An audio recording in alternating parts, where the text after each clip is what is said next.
Qatar has actively supported Hamas from the beginning. It has sheltered senior Hamas leaders in Qatar. Qatar has also spent billions of dollars funding anti-Semitic radicals in the United States, infiltrating our universities. I'll tell you, it's been publicly reported. Qatar hired spies to spy on me because they see me as their leading opponent in Washington. I'm actually quite comfortable with that, because enemies of America that seek our death and destruction, I'm not interested in us playing footsie with them. One of the main reasons I wanted to talk to you now, so I'm glad we're lucky enough to grab you, which is the rise of the woke right, Yeah. whatever we want to call them, the far right, the anti-Israel right, the anti-Semitic right. That depends on who you're asking, but you see them. Most people are familiar with them, seeing and hearing Tucker Carlson. I heard you say people should call out names. I've never had a problem calling out names, much to the dismay of many people. But Tucker and Candace, Glenn Greenwald, all these guys that are on, we're talking about radio hosts, but we're also, you can go to Thomas Massey and other members in Congress, in Washington, candidates that we're seeing all over the country. Tell me first, from your perspective, how real is this problem? How much of it is being blown out of proportion? Is this something that is as serious as so many of us think it is? It is very real, and it is very, very serious. If you step back for a minute, it was about 10 years ago that anti-Semitism began rising in the Democrat Party. And the Democrat leadership essentially did nothing about it. They looked the other way. They thought the problem would solve itself. And it has all but destroyed the Democrat Party. As we talked about before, the Pro-Hamas caucus drives the agenda, and the remaining Democrats, many of my colleagues in the Senate, are terrified of crossing them. As you noted, Mamdani, you had Kathy Hochul, you had Hakeem Jeffries rushing down to Manhattan to endorse him because they are terrified. That's who drives the party. And many of my Senate colleagues, Senate Democrats, I think they quietly lament what has happened to the party. But almost without exception, they're terrified to say anything. The lone exception is John Fetterman, and that really is an example of the exception proving the rule. The fact that Fetterman has been so outspoken stands in stark contrast to the remainder of his party. Just this week, Fetterman did an interview where he said, I don't know that it's possible to be a friend of Israel and a Democrat anymore. That's what's happened to that party. Now, it's easy for Republicans to criticize Democrats. That's just part and parcel of politics. But we are seeing the same poison rising on the right. And in the last 6 months, I've seen more anti-Semitism on the right than at any point in my life. We see multiple prominent voices on the right going online and defending Hitler. I mean, it almost should be a joke. If you think about, gosh, what do you want to talk about? Adolf Hitler wasn't all that bad. This should not be controversial. And yet it's happening more and more and more. And even more problematically, it is spreading with young people. It is spreading with teenagers. It is spreading with 20-something, particularly young men. It is getting traction. This poison, it's being pushed by TikTok and social media. It's being pushed. Look, the loudest of those voices is Tucker Carlson, but there are many others. They get echoed and amplified. And, what is very troubling, if you look, for example, at couple of recent turning point events. There was one turning point event at Ole Miss that J.D. Vance was there, and a kid gets up and asks this viciously anti-Israel question. The most disturbing thing was the reaction of the crowd. About 20 to 30% of the kids cheered.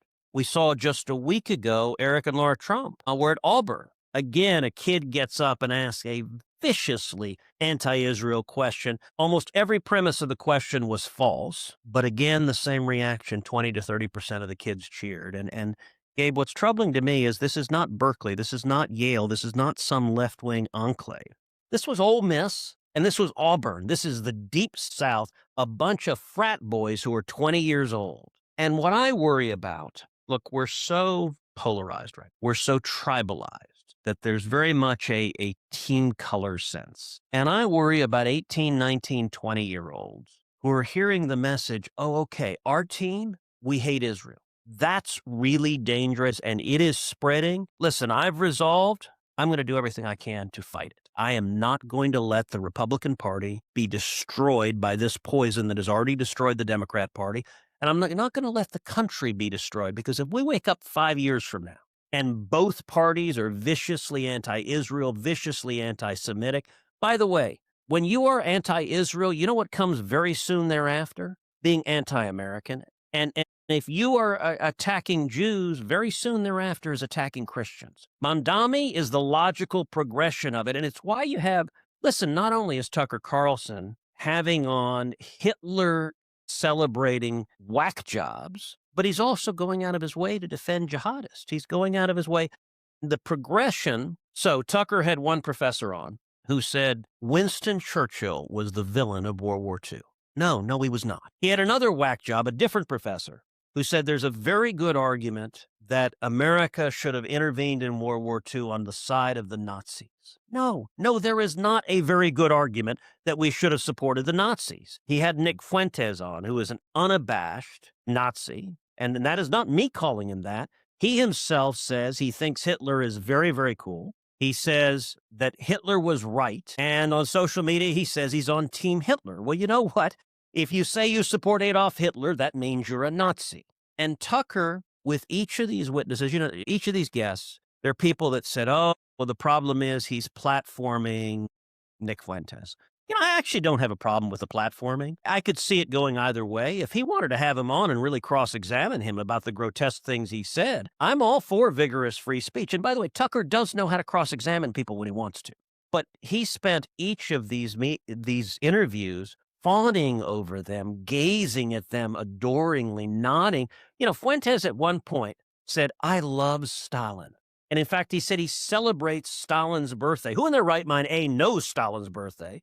It's one of the most evil people to have ever lived, a mass murderer. And Tucker is just nodding and going along with, I love Stalin. By the way, it's a quick slide from there to Tucker saying, as he did, that America should apologize to Osama bin Laden's family. No, we should not. Osama bin Laden was a radical jihadist who murdered 3,000 people on September 11th. I'm very glad we took him out. I wish we'd taken him out earlier.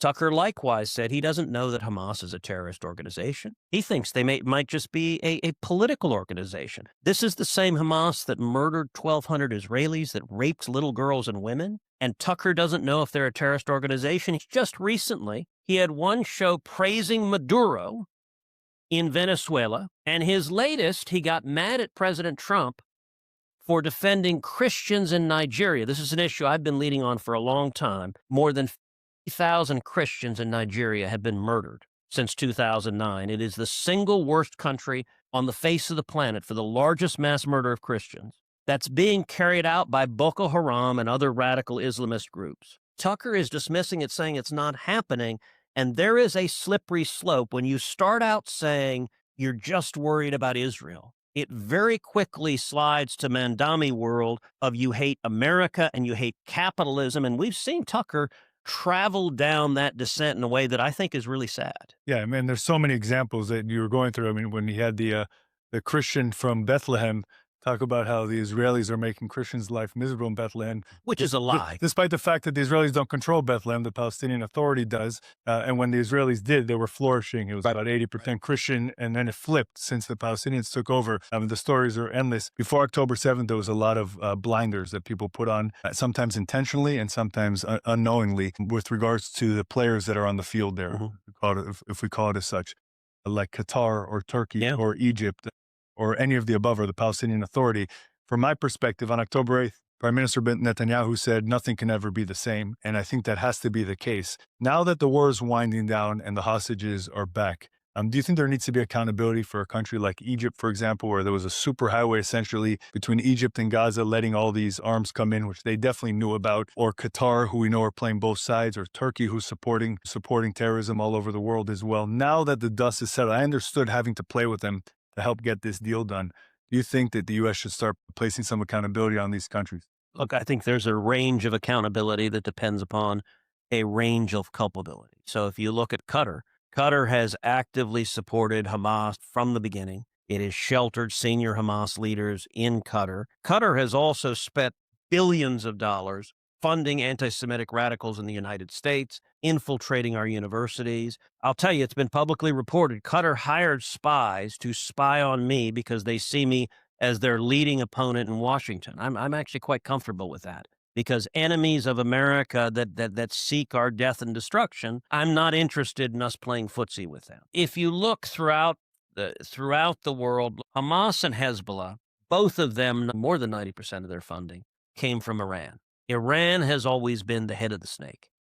And You look at what's happened this past year. This past year was incredibly consequential. October 7th, the Bible says what man means for evil, God can use for good. And as horrific as the atrocities carried out on October 7th, we have seen good flow from that in that it's provided clarity.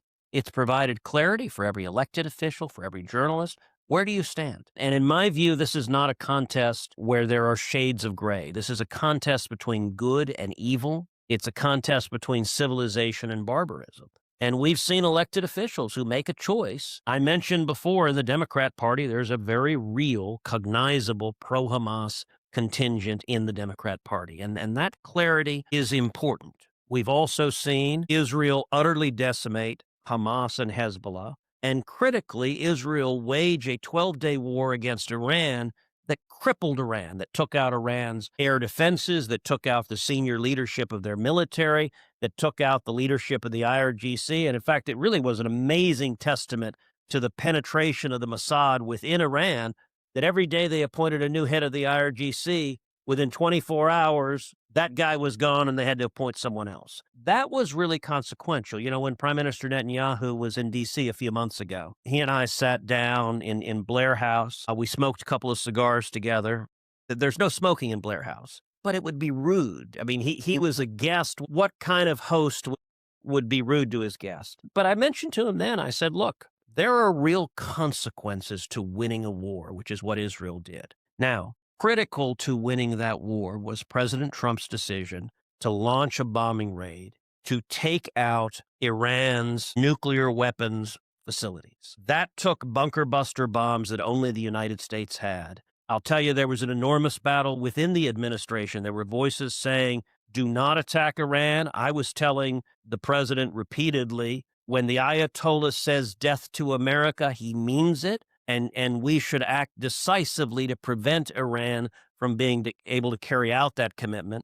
President Trump did so, and it was absolutely critical, enhancing the safety and security both of the United States and of Israel. My final question on this is, what role does Russia's growing aggression in the region play in the U.S.'s decision-making in the Middle East? Meaning, should the U.S. prioritize getting Russia out? Like, if we're talking about Turkey, the leverage the U.S. is saying, we'll sell you jets as long as you don't buy jets from Russia.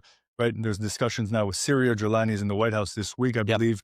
And there's lots of rumblings of the U.S. saying, let's get Russia out of there. So what role does that play in the decision-making for the U.S. policy in the Middle East? So look, Russia is a malign force in every part of the country where they operate. Russia's a malign force. China's a malign force. They are not our friends. You asked about Turkey. In the first Trump administration, when President Erdogan came from Turkey to the U.S. to meet with President Trump invited 5 senators to join him in that meeting in the Oval Office. I was one of those 5. So I spent 2 hours in the Oval with President Trump and President Erdogan.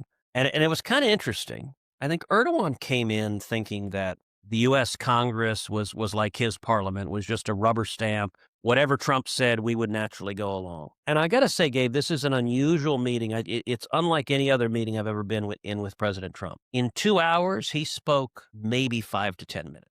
He was quiet almost the entirety of the meeting. President Trump was? President Trump was. And the bulk of the talking was done by the 5 senators. And so what I told Erdogan was 2 things. I said, number one, look, Turkey is an ally. Turkey is a NATO member. We want to remain friends with Turkey. But I said, number one, as long as you have the Russian S-400 missile defense system, you will not get the F-35. And I told Erdogan, I probably have 95 votes in the Senate to deny you the F-35. So you got to choose one or the other. You will not get both because we're not going to train the Russian missile defense system on our own advanced fighter jets. And I said, number two, we're not going to sit quietly by while you exterminate the Kurds. The Kurds have stood by the U.S. repeatedly in military conflict after military conflict. And we're not going to sit there and just watch you murder them. And it was kind of interesting. Trump sort of midway through sort of looks at Erdogan and goes, see what I got to deal with? And it made it very clear. It actually, the little bit of Trump playing good cop, bad cop, and we were very happy to be the bad cops. Unfortunately, Erdogan was not willing to get rid of the S-400, so we cut off the F-35. That was not a bluff. And they were slated to get the F-35, and then they did not. I think Turkey has gone in a negative direction, particularly post October 7th, and that remains a real challenge for a NATO member to be moving in a direction of encouraging Islamists within their country. That is not good for U.S. national security, and it's something I think the president wants to improve upon. Right now, as the war has been winding down, final bodies are being returned, which is incredible. We saw Hadar Golden's body come out this week, family we've become close to for many years. Now, phase 2 of this plan, of the 20-point plan, it seems a little bit difficult, right? Hamas is not disarming. I don't know if anyone believed them to disarm, but at the same time, the president is trying to mount a cleanup and a rebuild effort in Gaza to try to make sure it doesn't become just more refugee camps and just a disaster place. Try to do something with it. There's a UN vote happening next week that's supposed to assist that. Not sure how it goes. What role do you think the U.S. should play in the efforts to rebuild Gaza? Well, listen, I'm very grateful that the president stepped in and negotiated a peace agreement. And the consequence of the peace agreement is the last of the hostages came home. That's a big deal. It's been more than 2 years. And to bring the hostages home, that needed to happen. I don't think that happens without President Trump directly engaging. Now, going forward in Gaza, the real challenge there is Hamas is a terrorist organization that I believe remains committed to Israel's destruction. That is in Hamas's very charter. That is when they chant from the river to the sea, they mean obliterating the nation of Israel.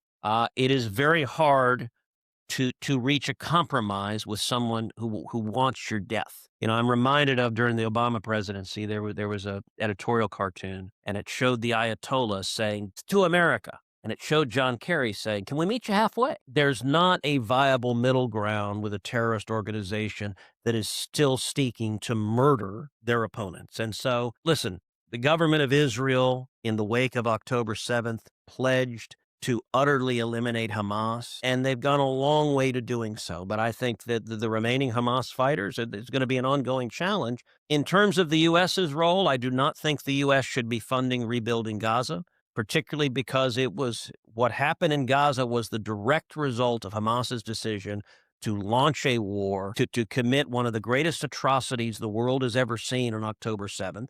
And that was the direct result. You may well have Arab countries in the Middle East that fund a rebuilding of Gaza if they choose to do so. I think the Trump White House is facilitating that process. But I can tell you I have zero interest in any U.S. taxpayer money going to rebuilding Gaza, and I don't think that's likely to happen. Yeah, and just to be clear, I spoke to some sources on the ground today there in Israel. It looks like the plan that the president's trying to lay out now is to put this board of peace, this sort of independent board that's going to manage Gaza, set it up, and then sort of let the ship sail, right? Then the U.S. will pull out and won't be involved. I haven't also, on my end, haven't heard anything about the U.S. Involvement. It's 2025. America's debt is over $37 trillion, and the dollar just had its worst crash since 1973. That puts your savings and your family's future at risk. That's why we trust Alpha Omega Gold, a company that stands unapologetically with Israel and supports Stand Tall Israel. Visit ao.gold/stand to claim your free precious metals wayfinder guide or call 1-855-426-4653 today. Protect your future before it's too late.